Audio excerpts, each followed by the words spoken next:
কড়াইয়ের মধ্যে দিয়ে দেবো তেল, দুটো শুকনো লঙ্কা, একটু তেজপাতা, আর দিয়ে দেবো কালি জিরে। এখন দিয়ে দেবো পেঁয়াজ কুচি। পেঁয়াজগুলো কিন্তু একটু হালকা ভাজা হয়ে গেছে। এখন আমি দিয়ে দেবো ধুয়ে রাখা আলুগুলো। 2-3 মিনিটের জন্য আমি নেড়ে ছেড়ে তারপরে দিয়ে দেবো ধুয়ে রাখা খুদের চালগুলো। আলুগুলো কিন্তু একটুখানি হালকা আমার আলুর কালারটা কিন্তু অন্যরকম হয়ে গেছে। আমি একটু খুদ নিতে ধুয়ে কিন্তু আগেই রেখেছি। এখন আমি দিয়ে দিচ্ছি, ভালো করে আলুর সাথে আর পেঁয়াজের সাথে মিশিয়ে নেব। 2 মিনিট আমি চালগুলোকে ভেজে নিয়েছি তেলের সাথে। এখন আমি দিয়ে দেবো জল, আমার মতো জল দেবো যাতে জলও শুকিয়ে যায় আর আমার খুদের ভাতটাও হয়ে যায়।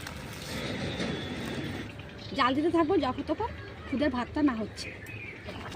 তো বন্ধুরা এই পরিমাণে জলটা আপনারা দেবেন, তাহলে জলটা শুকিয়ে ভাতটাও ঝরঝরা থাকবে, ঢিল্লা হবে। তো দেখুন খুদের ভাতটা কত ঝরঝরা হয়েছে, এই দেখুন।